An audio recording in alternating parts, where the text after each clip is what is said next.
हज़रत सैयदना अनस बिन मालिक रज़ी अल्लाह ताला अन्हु से मरवी है, रसूल खुदा सल्लल्लाहु ताला अलैहि वसल्लम ने फरमाया, ये मुकद्दस और बाबरकत कलिमात हर इंसान सीख ले, इससे कब्र अजाब से छुटकारा मिलता है और औलाद की सलामती फरिश्तों के ताबे होती है। पुल सिरात से गुजरने का जरिया है, जहन्नुम की आग से बचा लेती है, हत्ता कि जन्नत में तुम्हारा मकान मिल जाता है। हज़रत सैयदना अनस बिन मालिक रज़ी अल्लाह ताला अन्हु फरमाते हैं, जब रसूल खुदा सल्लल्लाहु ताला अलैहि वसल्लम ने ये बात बयान फरमाई तो हर छोटे बड़े आजाद व गुलाम सीख गए और पढ़ते थे और उन मुकद्दस कलिमात का फायदा उठा रहे। बिस्मिल्लाहिर्रहमानिर्रहीम। हजरत सैयदना नोमान बिन सईद फरमाते हैं, एक दिन दारुल अला मारात कोफा में अमीरुल मोमिनीन हजरत सैयदना अली अल मुर्तजा करमुल्ला वजहुल करीम के घर में था कि नवाफ बिन अब्दुल्ला आए और अर्ज की, ए अमीरुल मोमिनीन रज़ियल्लाहु ताला अन्हु, दरवाजे पर 40 अफराद पर मुश्तमिल यहूदियों का वफद हाजिर है। आप रज़ियल्लाहु ताला अन्हु ने उन्हें बुलवाया। जब वो आप रज़ियल्लाहु ताला अन्हु के सामने बैठ गए तो अर्ज की, ए अली, आसमानों में जो तुम्हारा रब है, हमें उसके बारे में बताएं कि वो कैसा है, कैसा था, कब से है और कहाँ पर है। आप रज़ियल्लाहु ताला अन्हु सीधे होकर बैठ गए और फरमाया, ए यहूदियों, सुनो और मुझे उसकी परवाह नहीं कि तुम किसी और से सवाल करोगे या नहीं। बेशक मेरा रब वो है जो अजल से है, उससे पहले कुछ न था जिससे उसका आगाज होता, न वो किसी शय से बना है, वो हमारी अक्ल व फहम से बलातर है। उसका जिस्म नहीं जो किसी मकान को घेर सके, न वो पर्दे में छुपा है कि उसका इहाता किया जा सके, हादिस भी नहीं है, यानी ऐसा नहीं कि वो पहले नहीं था बाद में हुआ, बल्कि वो तो उससे भी पाक है कि दीगर अशिया की तरह उसकी कैफियत बयान की जाए कि वो ऐसा था, बल्कि वो हमेशा से है, हमेशा रहेगा। जमाना की तब्दीली और हर आन के बाद नई आन के वजूद से उसकी जात पाक पर कोई असर नहीं। ख्याली तस्वीर से उसकी सिफत क्यों कर बयान हो सकती है और फसीह और बलीग जबानों से भी उसकी तारीफ क्यों कर मुमकिन हो सकती है। उसकी शान ये नहीं कि चीजों के अंदर पाया जाए कि कहना पड़े कि वो सब चीजों से जुदा है, और ना ही वो अशिया से जुदा है। जो कहा जाए वो उन चीजों में पाया जाता है, वो अशिया से नहीं कहा जाए उनसे जुदा हो गया, ना ही वो उन अशिया से बना है कि कहा जाए वो बन गया, बल्कि वो कैफियत से पाक है, शरग से ज्यादा करीब, और वो हर किस्म की मुशाबत से बहुत बईद है। उसके बंदों का कोई लम्हा, किसी लफ्ज की बाज़गश्त, हवा का कोई झोंका, किसी कदम की आहट, इंतहाई तरीक रात में भी उससे पुशीदा नहीं चमकते। चांद की रोशनी उस पर छा नहीं सकती, सूरज की रोशन हालांकि कोई किरण उससे बहर नहीं, ना वो आने वाली रात का मतवज्जो होना और जाने वाले दिन का फिरना, बल्कि वो कायनात की हर शय का एहतात किए हुए है। वो हर मकान, हर घड़ी, हर लाजा, हर इंतहा, हर मुद्दत से बाखबर है। इंतहाएं तो मखलूक के लिए होती हैं और हदें उसके गैर की तरफ मंसूब हैं। अशिया खुद ब खुद पैदा नहीं होती और न पहले जमाने के साथ मुतसफ होती है कि उनके अव्वल वक्त को इब्तदाई करार दिया जाए, बल्कि रब्बुल इज्जत ने जो चाहा पैदा फरमाया और उनको तख्लीक व अफजाइश बख्श दी और जैसी चाही सूरत बख्शी और क्या ही हसीन सूरतें बनाई। वो अपनी बुलंदी और बुजुर्गी में यकता है और कोई शय उसके मुतकाबिल नहीं, और ना ही मखलूक का अताअत करना उसको नफा पहुंचा सकता है। वो दुआ करने वालों की दुआ कबूल फरमाता है। जमीन और आसमान उसके इबादत गुजार फरिश्तों से भरे पड़े हैं।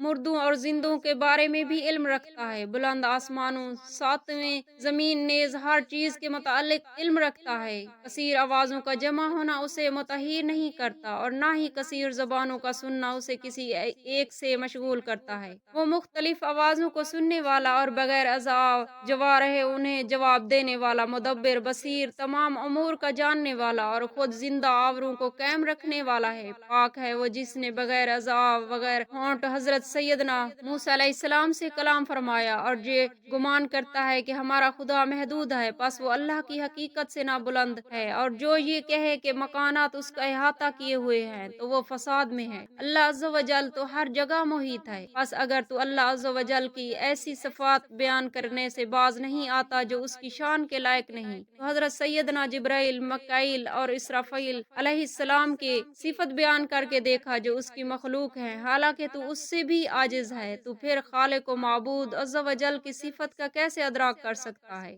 जिसे ना ऊँघ आए ना नींद, जमीन और आसमान पर उसकी बादशाहत है। और वो बड़े अर्श का मालिक है। अमीरुल मोमिनीन हजरत सैयदना अली अल मुर्तजा करमुल्ला वजहुल करीम फरमाते हैं, मुझे ये बात पसंद नहीं कि मैं बचपन में मर जाऊं, जन्नत में दाखिल हो जाऊं और बड़ा होकर अल्लाह अज़्ज़ व जल की मार्फत न हासिल कर पाऊं। हजरत सैयदना सैयद बिन अबू अरूबा फरमाते हैं, हम हजरत सैयदना हसन बसरी रहमतुल्लाह अलैहि के पास बैठे थे कि सब्ज आंखों वाला एक शख्स आया। आपने पूछा, क्या तुम पैदाइशी तौर पर ऐसे हो या कोई बीमारी है? उसने कहा, ए अबू सईद, क्या आप मुझे नहीं जानते? पूछा, तुम कौन हो? जब उसने अपना तारुफ करवाया तो वहाँ मौजूद हर शख्स ने उसे पहचान लिया। हजरत सैयदना हसन बसरी ने पूछा, तुम्हारा किस्सा क्या है? उसने बताया कि एक दिन मैंने अपना तमाम माल जमा करके कश्ती पर रखा और यमन की जानिब चल पड़ा। इतने में तेज आंधी चली और कश्ती डूब गई। मैं एक तख्त पर बैठकर किसी साहिल पर पहुंच गया और वहां 4 महीने तक घास और पत्ते खाकर और चश्मों का पानी पीकर गुजारा करता रहा। फिर मैंने तय कर किया कि कुछ भी हो जाए मैं अपना सफर जारी रखूंगा, या तो मर जाऊंगा या कामयाब हो जाऊंगा। चुनाचे मैं चल पड़ा और थोड़ी देर बाद मुझे एक ऐसा महल नजर आया, गोया चांदी से बना हुआ है। मैं उसका दरवाजा खोलकर अंदर दाखिल हुआ तो देखा कि वहाँ हर ताक में ताला लगा हुआ है और साथ ही मोतियों का एक संदूक रखा हुआ है और चाबियां भी सामने रखी हैं। मैंने एक संदूक खोला तो उसमें से बहुत ही प्यारी खुशबू महकने लगी। अंदर देखा तो वहाँ रेशमी कपड़ों में चंद अफराद लेटे हुए थे। मैंने एक को हरकत दी तो वो बेजान था मगर जिंदा की तरह तरोताजा था। मैं संदूक बंद करके बाहर निकल आया और महल का दरवाजा बंद करके चल पड़ा। इतने में सफेद पांव वाले 2 दिलकश घोड़ों पर 2 हसीन और जमील घोड़सवार आते दिखाई दिए। उन्होंने मुझसे मेरा वाकया दरियाफ्त किया तो मैंने उन्हें सब हाल कहा सुनाया। उन्होंने मुझसे कहा, सीधे चलते रहो, आगे जाकर तुम्हें एक दरख्त के नीचे बाग नजर आएगा। वहाँ एक बावकार बुजुर्ग नमाज पढ़ रहे होंगे। तुम उनसे अपनी परेशानी बयान करना, वो तुम्हें रास्ता बता देंगे। मैं थोड़ा आगे चला तो वो बुजुर्ग नजर आ गए। मैंने उन्हें सलाम किया तो उन्होंने सलाम का जवाब देकर मेरा मुआजरा दरियाफ्त किया। मैंने तमाम मुआजरा उनके गोश गुजार किया। महल वाली बात पर वो कुछ घबरा गए। फिर मुझसे पूछा, तुमने वहाँ क्या किया? मैंने अर्ज की, मैंने संदूक बंद करके महल का दरवाजा भी बंद कर दिया था। वो पुरसुकून हो गया और मुझे बैठने का हुक्म दिया। इतने में वहाँ से एक बादल गुजरा और उसमें से आवाज आई, आप पर सलाम हो। बुजुर्ग ने बादल से पूछा, कहाँ जा रहे हो? बादल ने अर्ज की, फलां जगह। उनके पास से यूं ही बादल गुजरते रहे हत्ता कि एक से आपने पूछा तो उसने कहा, बसरा जा रहा हूँ। बुजुर्ग ने उसे नीचे उतरने का हुक्म दिया तो वो उनके सामने उतर गया। बुजुर्ग ने उससे फरमाया, उस शख्स को उठा लो और सही सलामत उसकी मंजिल पर उतार देना। जब मैं बादल पर सवार होने लगा तो मैंने कहा, मैं आपको उसका वास्ता देकर पूछता हूँ जिसने आपको इज्जत बख्शी। आप मुझे उस महल घोड़सवार और अपने बारे में जरूर बताइए। तो उन्होंने बताया, जहाँ तक महल की बात है तो वो समंदर में शहीद होने वाले हैं, जिन्हें फरिश्ते समंदर से उठा कर लाए और रेशमी कफन देकर संदूकों में रख दिया। वो 2 घोड़सवार फरिश्ते थे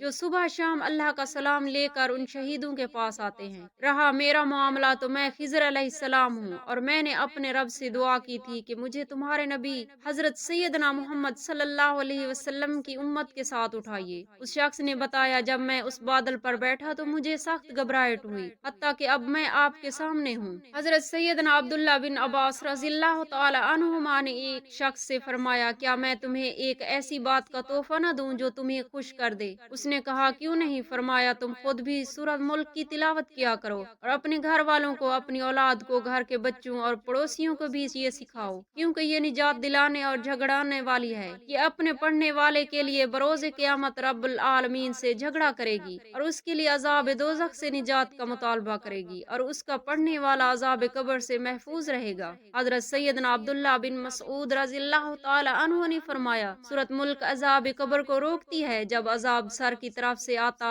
तो सर कहता है, यहाँ से तेरे लिए कोई रास्ता नहीं, क्योंकि मुझ में सूरत मुल्क महफूज है। और जब अज़ाब कदमों की तरफ से आता है, कदम कहते हैं, यहाँ भी तेरे लिए कोई राह नहीं, क्योंकि ये बंदा हम पर सहारा लेकर सूरत मुल्क की तिलावत किया करता था। हजरत सैयदना अब्दुल्ला बिन मसऊद रज़ियल्लाहु तआला अन्हु फरमाते हैं, जो हर रात सूरत मुल्क की तिलावत करे, अल्लाह अज़्ज़ व जल उसके सबब उसे अज़ाब कब्र से महफूज रखता है। और हम रसूलुल्लाह صلی اللہ تعالی علیہ وآلہ وسلم کے حیات ظہری میں اس صورت کو مانع یعنی عذاب کو روکنے والی کہا کرتے تھے۔ حضرت سیدنا انس بن مالک رضی اللہ تعالی عنہ روایت کرتے ہیں کہ سرکار مدینہ صلی اللہ تعالی علیہ وسلم نے ارشاد فرمایا، ایک شخص فوت ہو گیا، اسے صرف سورت ملک ہی یاد تھی۔ جب اسے قبر میں اتارا گیا اور عذاب کا فرشتہ آیا تو یہ سورت اس کے سامنے ہو گئی۔ فرشتے نے کہا، تم کتاب اللہ سے ہو اور مجھے تمہارے ساتھ ہی بے ادبی ہرگز پسند نہیں۔ میں تمہارے لیے اس مرنے والے کے لیے اور اپنے لیے کسی نفع اور ضرر کا مالک نہیں ہوں۔